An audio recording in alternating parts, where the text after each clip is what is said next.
Good evening, welcome to Polonia Tube. There was a screening of a documentary film, The Death of a President, in Poland today, aired by the National Geographic. This film has caused controversies among Poles, both in Poland and abroad, including here in Canada. Our guest this evening is Mrs. Lidia Sokołowska-Cybert, a lawyer who has written a petition in response to this event. What was your motivation behind writing this petition? Good evening, thank you for inviting me. I was really very surprised and hurt by this prestigious society, well known for high standards, both in scientific and in film production terms. I am simply so surprised. I had to write to express my views, and I decided to write straight to the members of the Board of Trustees of the National Geographic Society. First of all, I wanted to make sure that they understand that this production, lacking both in principle and in factorial side of the presentation, is so much below the usual standards that we got accustomed from the National Geographic Society, that I am almost certain that most of those 21 distinguished people have not heard about that. I wanted to make sure that they understand that the logo of the National Geographic Society is used in this production, and they know how substandard this production is. I even compared it to late post-Stalinist propaganda productions ordered perhaps even by Vladimir Putin himself. Have you received any response from the National Geographic Society? None whatsoever, and it makes me even sadder.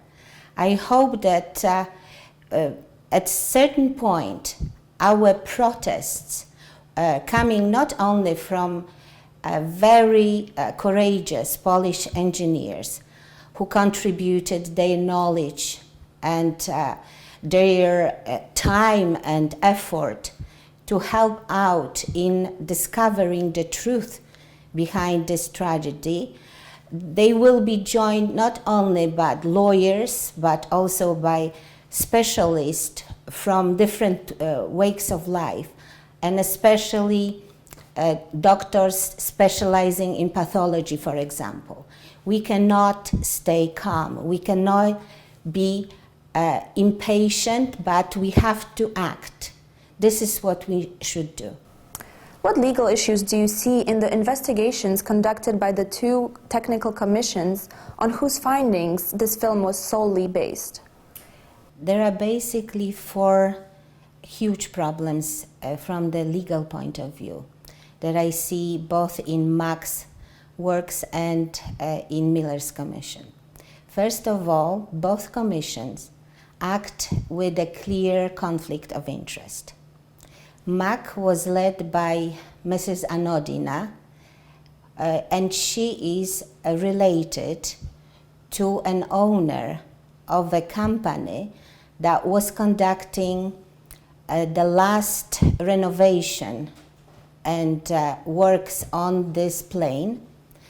And not only that, Mach as an institution, an agency, was also a certification agency that was certifying the technical status of this plane before the crash.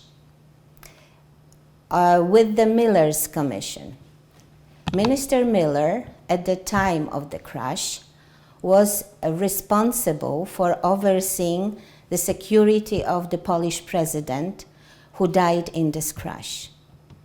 In no Western country, those people and those institutions could be perceived as appropriately positioned to lead this investigation.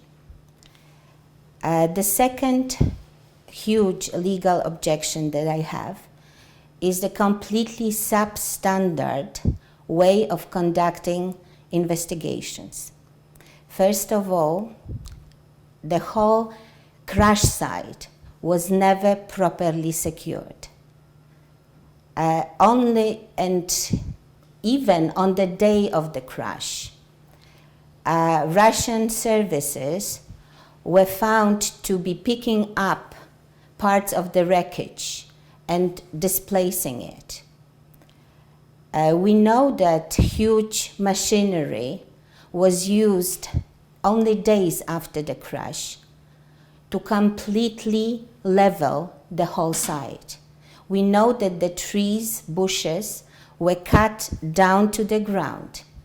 And if anybody had any recollection of what the site looked like before the crash and after the crash, would never recognize this place today.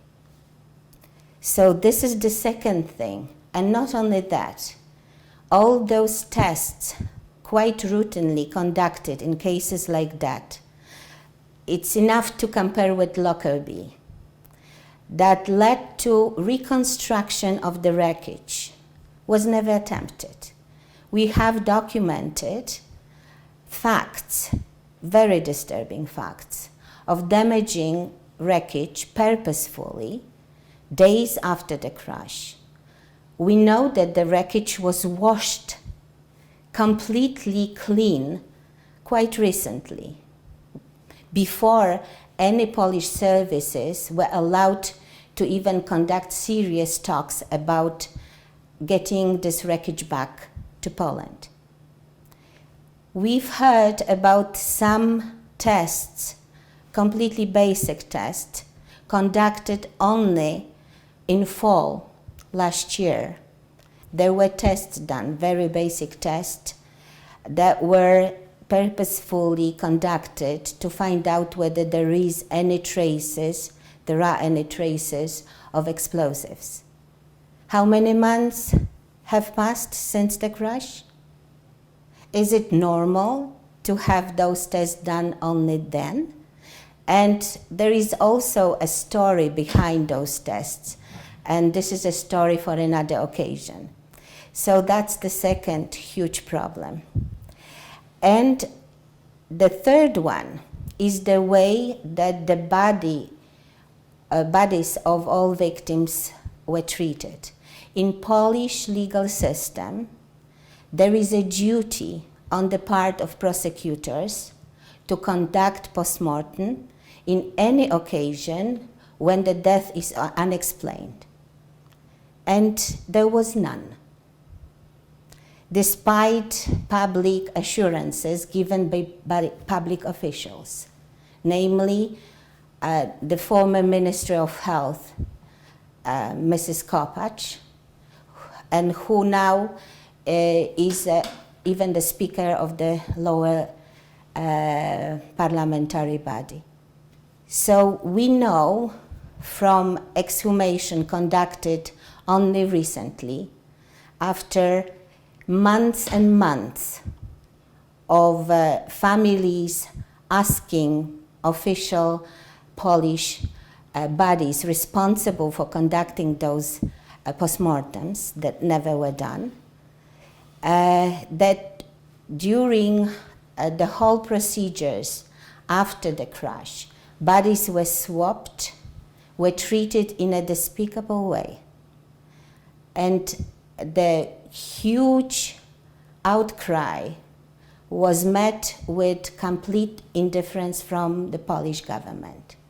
And even when one family asked for a world-renowned expert in pathology to be present during this exhumation, the Polish government officials refused.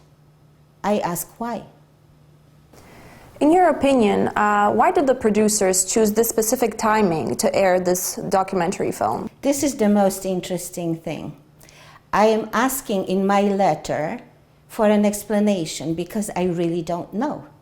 I'm so surprised because, most of all, we have not seen the final result of the prosecutor investigation, both on Polish and the Russian part. And we haven't seen also the final result of the whole huge effort made by experts in the parliamentary commission led by Minister Macierewicz. So, in fact, we don't know what happened. Are there any legal measures that the families of the victims of this tragedy could take towards the National Geographic Society? Certainly there are. And I have not heard whether the lawyers officially representing families have taken any steps to communicate with the National Geographic Society. But if I were to advise them, I think that simple communication might be enough at this stage. If it is not successful, I think that there are very strong bases for legal actions, and we should not stay without the response. It cannot be left like that. Most of all, I'm appalled by the way that General Błaszczyk has been portrayed both by the MAC Commission, the Russian Technical Commission, and Polish Technical Commission led by former Minister Miller, who can be easily portrayed as a person personally responsible for security of the late President Lech Kaczyński. So I cannot help but notice the conflict of interest in workings of this commission. Do you think that this is as a result of lack of information, or perhaps there is some political motivation behind this airing? As I said, I really cannot understand that. I cannot understand, first of all, why this distinguished society, we were celebrating 125th anniversary quite recently, cannot wait until there are facts confirmed in a professional way. Why, the second point, they have not communicated with the parliamentary commission I mentioned, with the Minister Macierewicz himself, with the distinguished experts helping this commission and raising serious doubts about quality of work of both Russian and Polish technical commissions.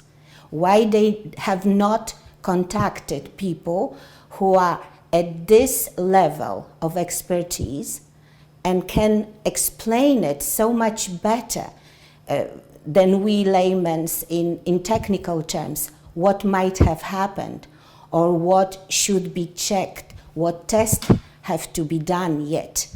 As far as I know, no reliable, necessary, standard tests have been done by the Polish side, except for some tests done only almost 2 years after the crash, without certainty of having the whole picture in place. Are you aware of any examples, perhaps geared towards other ethnic societies, that the National Geographic Society might have disregarded certain facts or not have taken into account certain people's opinions? That is another very good point. Actually, although I am a vivid reader and I've been watching excellent work which was done by the whole society, by a huge, wonderful staff and experts working with it, I've never seen anything like that. That's why I am so surprised, and I am actually completely puzzled. I would wish to have at least one answer that would give me an idea why this had to happen. Do you think that after this strong response from the public, from Poles in Poland and abroad, do you think that this will pressure the society to issue some kind of statement or perhaps review the footage and the content of the film itself? I have such great respect for those 21 wonderful, very distinguished people. I'm sure if they knew, they would act. And I'm sure when we mount enough a response to it, when we ask them and they receive our letters, I have not found emails directly to those beautiful, excellent, very distinguished people. So I try to send through the official links. I am not sure whether they received it. If they have, I'm sure they will respond. Do you think that it is our duty as Poles living abroad or as Canadians of Polish heritage to respond to such events and to take interest? Of course it is. If we stay without helping each other, if we wait until another tragic occurrence will happen in future, until we finally understand that by doing nothing, we are a part of this system. We support it, actually. We are not staying aloof. We are an active part of the system that allows for things like that to happen. Thank you. Thank you.